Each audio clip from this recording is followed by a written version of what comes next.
everyone, my name is Tina, and welcome to the G-Sport Hub. World is officially starting today here in Europe, but before that, you may have heard the world's anthem was released by none other than Linkin Park, called Heavy is the Crown. And like every year, there's also a music video, and like every year, there are tons of references in it. So here I am, I'm gonna go frame by frame to uncover every single Easter egg. Let's start it with the Riot Games logo in this very knighty, very medieval theme. Wait, there are knights here? Riot has confirmed that the knight is finally gonna win Worlds? We'll see about it in a month, but jokes aside, the theme is medieval. And first we see a banner representing T1's run from last year. As you see, they are climbing this mountain to reach the crown. In case you forgot, T1 had quite a road ahead of them to reach the finals to get the championship, and this is what it represents in the first mural, where we see on one side T1 against LNG. This was none other than the quarterfinals match, and this particular scene, just like all the other scenes in this banner, are gonna be actual moments from these matches. You can see this horse-like person.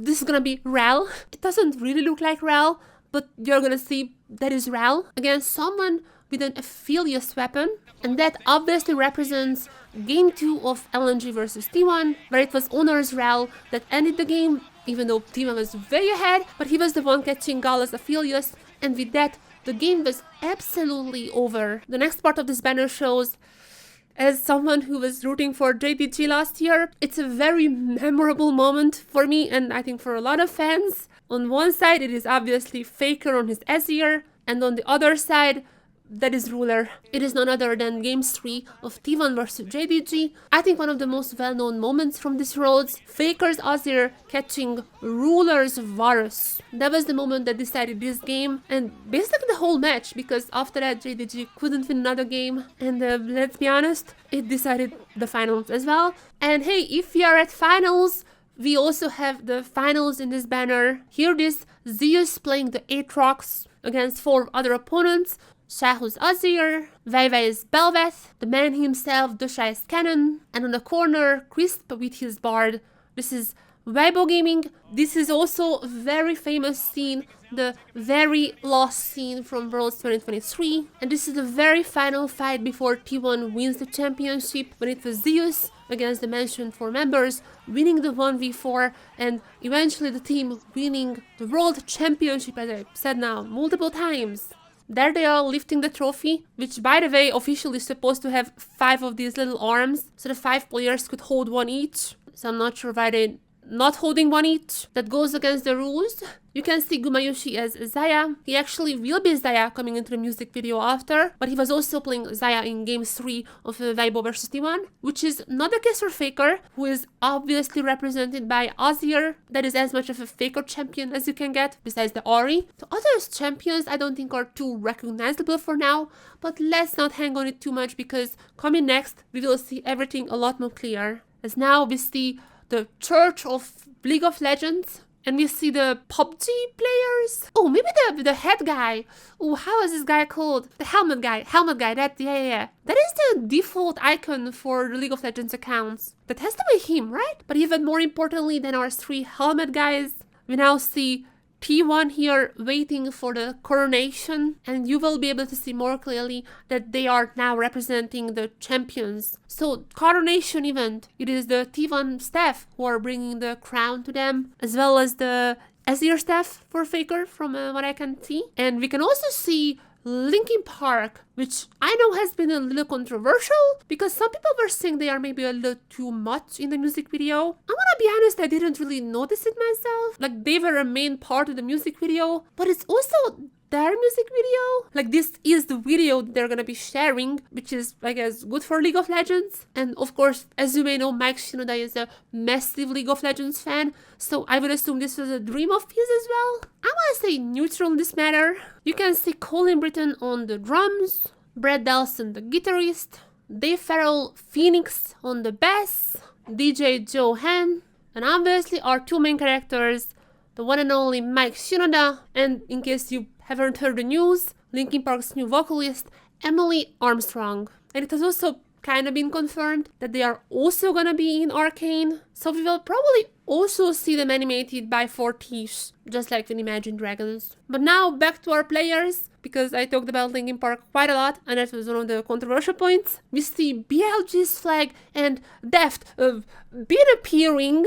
This has been kind of a running joke now in the Korean and Chinese community. And get to this part a little later, they do look kind of similar. But this is 100% been as, first of all, BLG, but second of all, he also has the Jax little lamppost, Jax being one of his most iconic champions, and now he's running towards this cathedral. Wait, cathedral made it into the music video? That coronation did get cancelled. Oh, it's all part of the lore.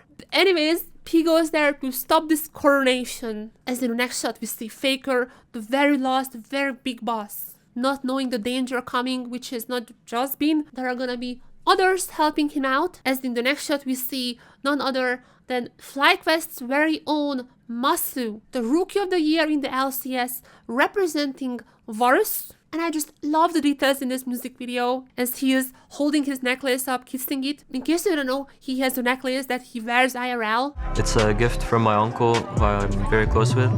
It is a vintage Iraqi 10 filis, or 10 cents. It's an old currency used in Iraq. I wear it all the time. It's just like a reminder of my family that I've had in Iraq. So I just recommend watching that. There are even more people joining Bean in this fight against T1. But who's this new knight coming up? And later on we're gonna find out that is actually Red Canids. But again, about that a little later when we have the full picture. And now, back to that Bean. Back to Bean. On this one especially, my goodness, he looks so much like Deft. So much so that even Deft thought for a second that's him. 나 왜 나오냐고 이거. And now we finally see that is Red Canids from the sea below, and the player playing Zeri, none other than Bronze. You know, the guy with the Bodgat meme. By the way, he's the only one here who did not make worlds. But nonetheless, he is a well-known EDC with a well-known Bodgat meme. Keep in mind, the regions have to send in their player recommendations around, I think, February, March, what was last year. So considering it's only one of them who didn't make worlds, that is, I think, one of the best ratios in the music videos. But on to our next player, and that is... yeah, we had LCS, LPL, CBLOL. We're not gonna get PCS. I don't know why, just PCS got left out, but LUC. We have LUC now left. Caps. This is obviously Caps looking at the castle as well. There it is, the smile. How's the meme? That smile, that title started, that smile. And the 5 of them with the Bin, that's Masu, that's Bronze. That's supposed to be Caps, I think. And we're also gonna be later on finding out there's also Chovy. These 5 are gonna be making their way onto the castle. Oh, there he is for like 1 single second. It could be anyone, but it is Akali, and we're gonna find out it is Chovy. T1 is waiting for the coronation. As said before, their staff members are now bringing the crown and the Azir staff, but not if it's about our 5 heroes or 5 knights. Oh, also they're fighting each other. Maybe they're actually just fighting against everyone. But nonetheless, we see some of the abilities being used. There is someone using grapple hooks, which later on we're gonna find out that is none other than Masu and Varus. Currently, I don't think Varus has an ability like that. As you see, Zeri also charging up. And after this whole ordeal, we actually see the Q from Varus as they are now at the door of the cathedral. Because there he appears, the mysterious knight who is playing Akali. Or that's not even a knight, that's way more like an assassin, which is what Akali is. You can see the very intense fight, Master dodging everything, and there appears Caps. There it is in the TF form. He's gonna have a lot of forms. Later on we're gonna see some other champions, it might make sense. But first of all, Caps appears as TF, and as just they were about to put the crown onto Faker, Caps now turns into Silas. And Owner senses something, some disturbance in the air, which is gonna be the door wide opening. And this is the moment when we finally see that the Akali is none other than Chovy. But suddenly Caps is now LeBlanc, which is, to be fair, if he was LeBlanc all along, then it kind of makes sense lore-wise. Even though that is not a game mechanic, it makes sense lore-wise. If you don't know what I'm talking about, Arcane Season 2 is probably gonna give you an answer. But it is gonna be Bean who finally breaks the final door, bursting in to stop the coronation. And after fighting for that, it seems like our 5 heroes kind of came together as friends and they are like, let's take down T1 together. So being on top, that's a pretty good start. Who would be in the jungle? I guess Caps. Mid lane, obviously Chovy. Probably I would say Masu bot lane, you would do well. And Bronze, I'm sorry, you have to roll swap to support. Oh no, this team could not beat T1, I'm sorry. But talking about T1, they are ready to fight even 4v5 for now. As we finally clear shot see all the different champions that they are representing. Carrier being Nautilus, but later on we're gonna see that's gonna be a little different Nautilus than what we got used to. We have Zeus on the Aatrox, Honor for now with the Viego, but you see some bandages on the arm. Teaser for what's coming later, and Gumayusi as Xayah. Let the fight begin. It seems like though that attempt to stop the coronation kind of failed because Faker just has the crown. Nonetheless, Bin is fine with this 5v4 and calls the others for a fight. As I'm literally just noticing, it's like a 3-0 here. Could it be like that very famous like a 3-0 meme, you know, from Bin? As you see our very first matchup, Jax versus Aatrox. And it's very interesting that whenever you see the little flashes that happen, you can see that on Aatrox you have the whole dragon aesthetic, while Jax is... that looks like Jax. These transitions, if you go frame by frame, are just incredible. Like, look at this. This is wallpaper material. Oh, you can even see the Aatrox little fangs and, you know, the horn. Beautiful, beautiful. The next fight is Gumayusi versus Masu. Masu just like a... dodges all the shots from Gumayusi. Even the little hair. Look at the hair. And in reply, he fires off the Varus Q, or might be also the ultimate, actually, I'm not even sure. But there it comes, and if you thought that Nautilus wasn't already OP, it seems like Nautilus can now also just dodge abilities with his Q. But now Gumayusi here is saved because this Nautilus can dodge abilities. Don't take notes here, Riot Games. Please don't take notes. In the next shot, once again, Caps is LeBlanc. So I just think he was always LeBlanc, and this is a lower LeBlanc, and she can just transform into other champions. Trying to hit the Q onto Gumayusi, and that's successful. That is, you can't dodge that. They're coming in Chovy and the Kali, trying to take down Honor on Viego, and we're back to Bin and Zeus, as we've seen at the start. And even Bronze was taking his share of this fight, fighting none other than the jungler Viego. If you go frame by frame, the next shot is super funny, because you can see Caps just laughing the whole time. This is like such a Caps expression. I love him so much, but this is so much him. You can see in one frame he has the LeBlanc stuff, but BAM! He also has the Silas chain. He's actually gonna get Honor, just throwing off the Viego sword and yeeting him onto one of the statues. He's gonna be falling down. He's looking defeated, but that's when it happens. Oh, okay. I got a little too hyped. Before that, Faker also puts down the crown because it's too heavy, I guess. Puts down the throne and he's like, no, I cannot let my team 4v5 this.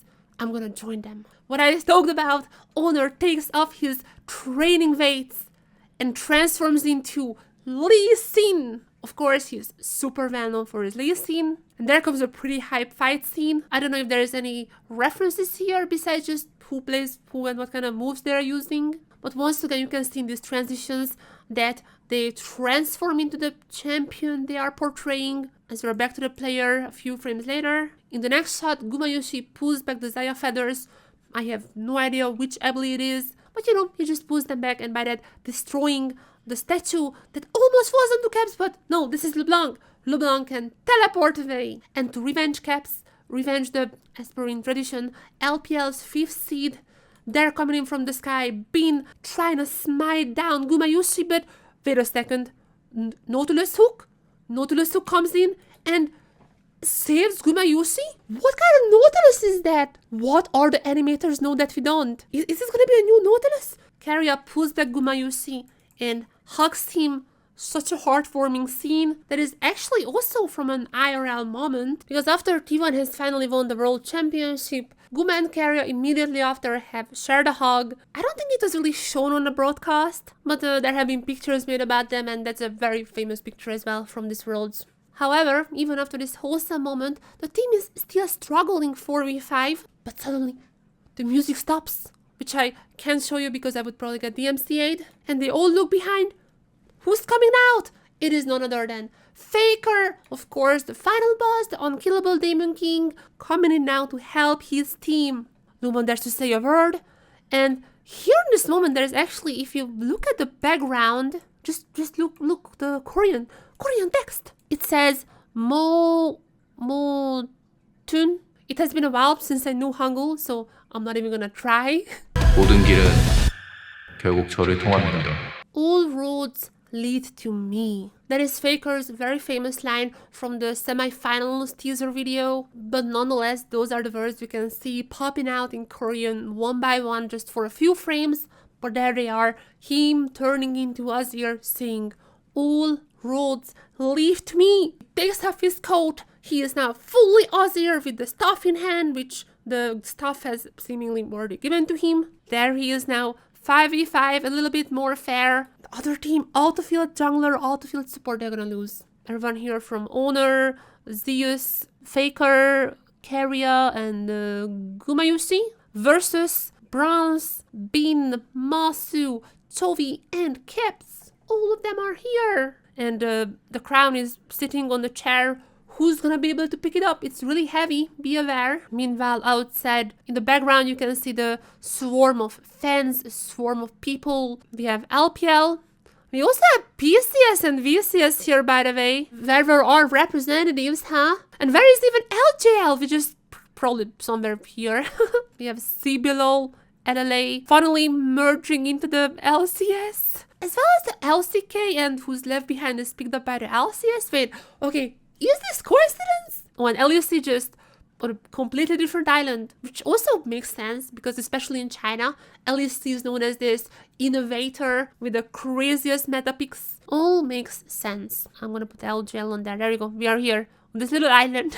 And now that is how the music video ends. I hope this was a fun watch. If I missed anything, make sure to leave a comment. And it's Worlds time. Thank you for watching this video and see you in the next one. Bye-bye!